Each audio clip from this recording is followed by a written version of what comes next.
mungkin berdosa. Tuhan yang benar tidak mungkin berdosa. Apalagi kalau Tuhan berdosa terus dia bertobat, itu saya bingung gitu Pak. Ya Pak ya, di sini saya tidak membahas dosanya Yesus karena saya tahu semua nabi yang diutus Tuhan itu maksum, terjaga, tidak memiliki dosa. Itu saya tahu gitu Pak. Jadi saya nggak akan mempertanyakan dosanya Yesus, walaupun di dalam Bible banyak kejanggalan-kejanggalan yang dilakukan Yesus ya, tercatat di dalam Bible. Tapi di sini saya bertanya, kenapa Yesus yang katanya Tuhan kok dia bertobat Pak? Silakan Pak.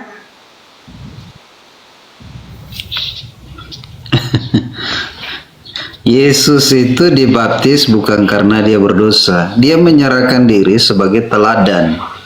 Ya, dia tidak berdosa.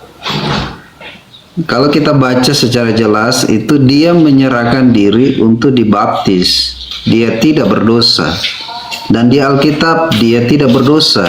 Dia yang kudus. Untuk dapat kita tahu dia kudus, dialah Allah sendiri.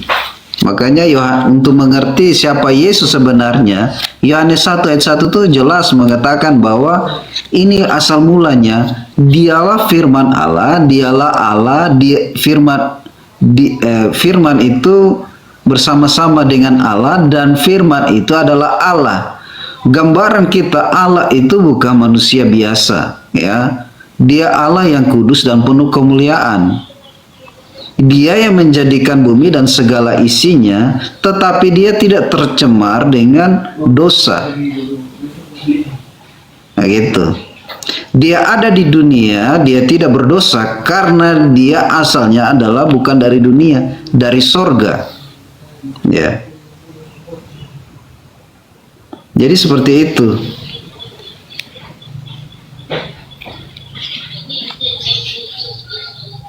Oke Pak, ini kalau Bapak bilang dia tidak berdosa, dia sedang memberikan contoh, ya.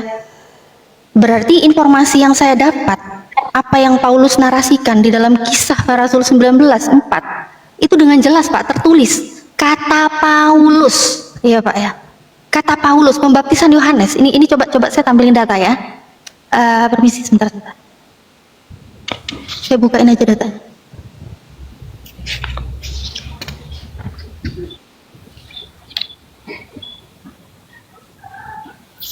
Ini Pak, dengan jelas di sini Kisah Para Rasul 19:4, Paulus katakan begini. Kata Paulus, baptisan Yohanes adalah pembaptisan orang yang telah bertobat, dan ia berkata kepada orang banyak bahwa mereka harus percaya kepada Dia yang datang kemudian daripadanya, yaitu Yesus. Yesus Pak. Dan kita memang tahu Yesus adalah orang yang dibaptis oleh Yohanes. Sedangkan baptisan Yohanes itu adalah pembaptisan orang yang telah bertobat Pak. Dari tadi Bapak narasinya, datanya tertulis apa, narasinya nggak tertulis, narasinya tidak terdengar seperti apa yang tertulis Pak. Nah di sini saya mencoba langsung aja buka datanya gitu loh. Ini kata Paulus ini benar apa enggak? Paulus yang salah atau siapa yang salah ini Pak? Pak Ruben yang benar, Paulus salah ya Pak Ruben. Saya nggak berani loh ya nyala-nyalain Paulus ya. Gimana pun juga Paulus itu kalian imani sebagai apostolos ya. Saya nggak berani yang nyalain Paulus. Oke, ya. Oke. Makna dari baptisan adalah tanda pertobatan, ya. Baptisan adalah maknanya adalah mati dan bangkit bersama dengan Kristus. Itu maknanya. Kolose 2 ayat 12 mengatakan karena dengan Dia kamu dikuburkan dalam baptisan, di dalam Dia kamu turut dibangkitkan juga oleh kepercayaanmu kepada kerja kuasa Allah yang telah membangkitkan Dia dari antara orang mati. Inilah makna baptisan, ya. Baptisan itu adalah tanda pertobatan, dikuburkan, bangkit bersama dengan Kristus.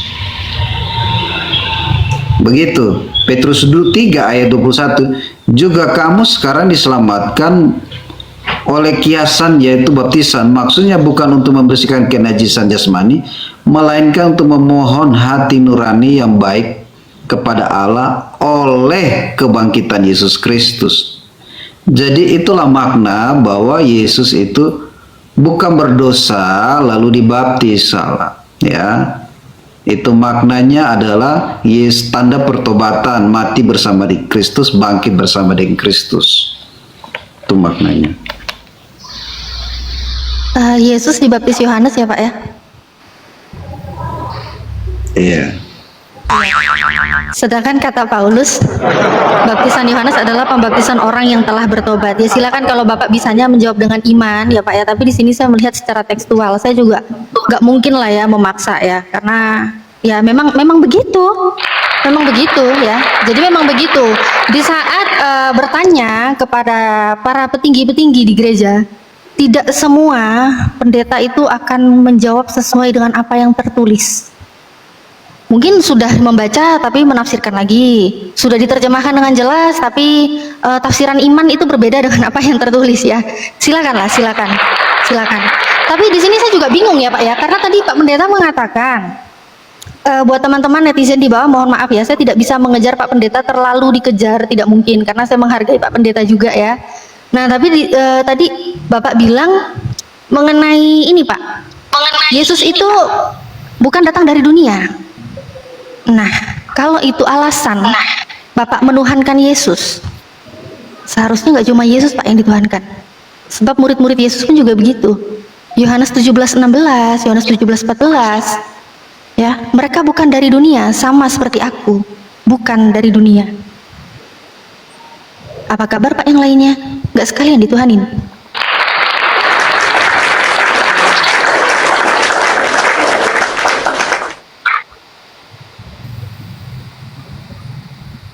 Oke. Ya, begini. Murid-murid dan para nabi menceritakan tentang keselamatan dengan percaya kepada Allah yang mencipta langit dan bumi. Yesus ini adalah juru selamat. Ya, juru selamat. Dialah yang menyelamatkan umatnya dari dosa. Ya, makanya Yohanes 14 di mana ayat 2 itu mengatakan, di mana aku berada kamu pun berada. Allah itu, Yesus sendiri membawa mereka bukan kepada kebinasaan tetapi kepada hidup kekal, ya. Di rumah Bapakku banyak tempat tinggal, jika tidak demikian aku mengatakan kepadamu, sebab aku pergi ke situ untuk menyediakan tempat bagimu. Apabila aku telah pergi ke situ dan telah menyediakan tempat bagimu, aku akan datang kembali membawa kamu ke tempatku, supaya di mana tempat aku berada, kamu pun berada. Ya, artinya begini, dengan percaya kepada Yesus sebagai Tuhan dan Juru Selamat, kita memperoleh selamat. Para nabi itu menceritakan tentang keselamatan. Sebentar, mohon maaf saya potong. Kali ini saya potong karena dari tadi saya dengar berkali-kali. Karena dari tadi berkali-kali saya dengar Bapak mengatakan Yesus Tuhan dan Juru Selamat, Yesus Tuhan dan Juru Selamat. Mohon disertakan Yesus Tuhan dan Juru Selamat. Tuhannya aja deh. Kalau Juru Selamat saya nggak protes lah itu. Tapi Tuhannya itu dari mana Pak? Dalilnya Pak. Yesus mengatakan Yesus itu Tuhannya. Saya minta pengajaran Yesus Pak. Mohon maaf saya potong, silakan Pak, karena narasinya saya pengen pakai data gitu Pak. Dari tadi saya mintakan data dari Pak Pendeta ini, mana yang Yesus katakan Yesus itu Tuhan. Silakan. Oke. Yohanes 14.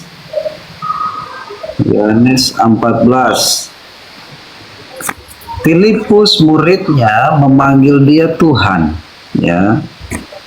Dan untuk dapat mengenal Bapa. Yohanes 14 berapa Pak? Yohanes 14 berapa Pak? Ayat 8. Ya. Murid-muridnya memanggil dia Tuhan. Murid-muridnya tahu bahwa dia bukan berasal dari bumi, dia berasal dari sorga. Para ahli Taurat juga mengetahui hal demikian. Nah, Yesus menggambarkan bahwa dialah Tuhan yang turun ke bumi. Ya, ini kalau kita dapat mengerti, kata begini. Kata Yesus kepadanya, telah sekian lama aku bersama-sama dengan kamu, Filipus, namun engkau tidak mengenal aku. Barang siapa telah melihat aku, ia telah melihat Allah.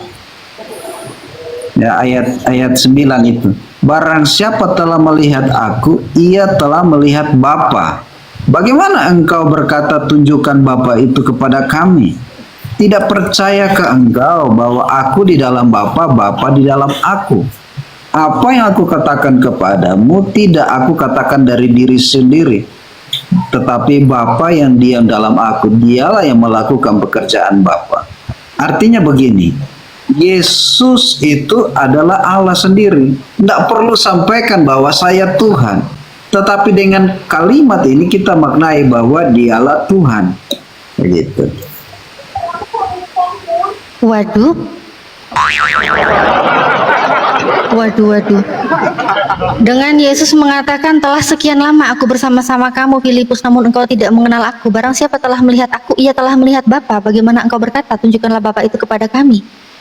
Ya ini sama aja Pak. Simple ya Pak ya. Saya kalau melihat anak-anak kecil Pak ya, begitu dia ingin tahu bagaimana Sang Pencipta, bagaimana Tuhan semesta alam, cukup kita melihat apa yang ada di seluruh dunia ini, maka kita tahu Tuhan itu ada. Maka kita pasti bisa tahu.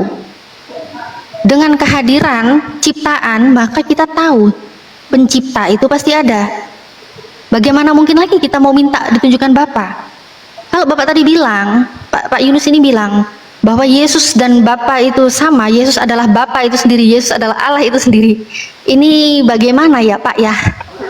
Kalau Yesus itu adalah Allah itu sendiri, aduh Bapak nanti semakin kemana-mana loh Pak ini Pak. Bapak bilang Yesus adalah Allah itu sendiri. Lalu bagaimana saat Yesus itu hidup berinteraksi di dunia ini? Bahkan Yesus pernah berdoa. Dia berdoa kepada siapa? Dan di saat Yesus mengatakan, kamu tidak bisa melihat rupanya, suaranya pun tidak bisa kamu dengar, Yohanes 5:37. Itu bagaimana Pak? Sedangkan Yesus itu terlihat, suaranya terdengar. Bagaimana bisa Anda menyamakan dia adalah Allah? Sedangkan Allah sendiri sudah dikatakan Yesus. Tidak bisa dilihat, tidak bisa didengar. Silakan Pak. Oke, saya ada Yohanes 1 ayat 18. Tidak seorang pun pernah melihat Allah, tetapi anak tunggal Allah, ya, Yesus anak tunggal Allah yang turun ke bumi, yang ada di pangkuan Bapa, dialah yang menyatakannya. Yesus ini adalah anak tunggal Allah. Yesus ini kalau Filipi 2 ayat 6 itu mengatakan begini. Filipi 2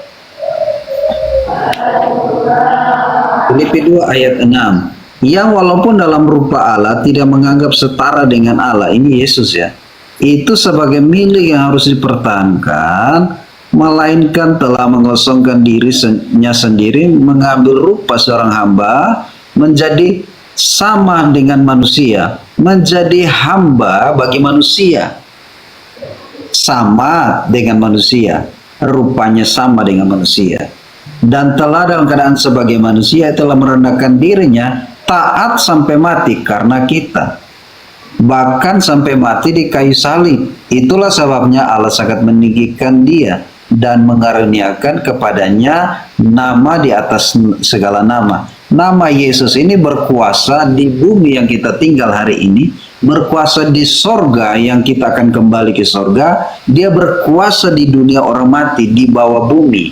Makanya dikatakan, itulah sebabnya Allah sangat meninggikan dia, mengurniakan nama di atas segala nama, supaya di dalam nama Yesus bertekuk lutut segala yang ada di langit, yang ada di atas bumi, yang ada di bawah bumi, dan segala lidah mengaku Yesus Kristus adalah Tuhan bagi kemuliaan Allah Bapa. Nah, nama ini berkuasa, ya. Nama inilah yang menyelamatkan. Untuk dapat mengenal nama ini kita perlu percaya, maka dengan nama ini kita diselamatkan. Kira-kira begitu saja. Saya mohon maaf undur diri, sudah 100k ini. Terima kasih. Mohon maaf kalau ada Pak kata Pendeta yang salah. mau kemana Pak Pendeta? Pak Pendeta ini. Ya, Tapi ada tugas begini Pak, dari Pak Pendeta, sebelum Pak Pendeta undur diri, izinkan ya mungkin ada dari saudara-saudara saya yang mau sedikit menanggapi, atau Ahi Peri, Bunda Mila atau Bunda Perat, atau ini ya Ahi Moto dari tadi, Masya Allah. Ahi Peri, Assalamualaikum. Waalaikumsalam, Ustaz Abu Yas. Izin sebentar sebelum ke guru-guru yang lain ya.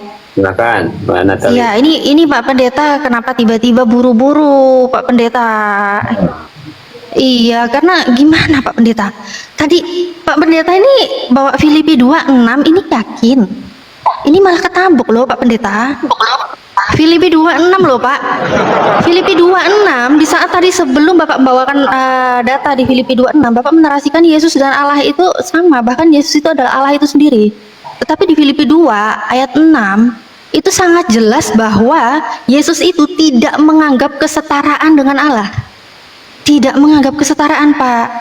Jadi di sini malah Bapak ketabok. Kenapa? Bapak yang menganggap Yesus setara dengan Allah. Gitu loh, Pak.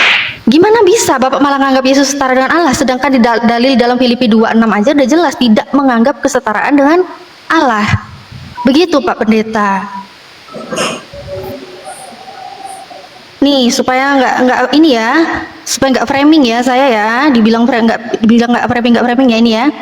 Nih, yang walaupun dalam rupa Tuhan ya, kalau dalam rupa Tuhan sih saya nggak kaget lah, semua juga, bahkan di Kejadian dikatakan manusia diciptakan dalam gambar dan rupa Allah, jadi nggak cuma Yesus yang rupa Allah ya. Oke, tapi di sini apa?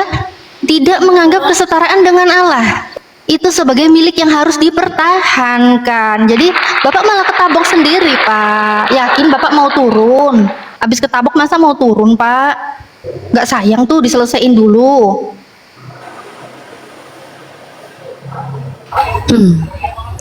Salam Pak Pendeta Yunus. Salam. Pak, sejelas apapun kita menerangkan kepada mereka, itu tidak akan bisa mereka terima. Jadi Pak, Bapak sudah bagus menerangkannya, karena iman mereka tidak bisa ke sana, karena pasti akan mereka sangkal terus. Karena mereka memaksakan Qur'annya ke Alkitab. Mbak Karolin jangan lawak dong. Ini bukan Al-Quran, bukan Al-Quran. Tidak, Ini saya kitab bukan- Anda. Bahkan bukan, ini dalil saya. dari pendeta Anda sendiri. Iya, Ini bukan bukan, Pak. Al-Quran. Carolina, sabar. Mana ada Al-Quran Filipi 26 ini, mana ada lawak-lawak ini Bu Carolina. Naik-naik udah lawak-lawak, ini Malu gimana lah sih? sama Pak Pendeta tuh, malu gimana sih? Iya loh, gimana sih? Loh, kemana dia? Kok pergi? Ya udahlah, lanjut. Gimana Pak Pendeta? Ayo.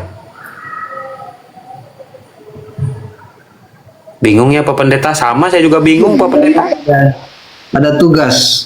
Oh, Iya Pak Pendeta. Pak Pendeta, siap ya. Makasih banyak ya Pak Pendeta diskusinya ya. Ya, Ya, makasih Pak. Sehat selalu Pak.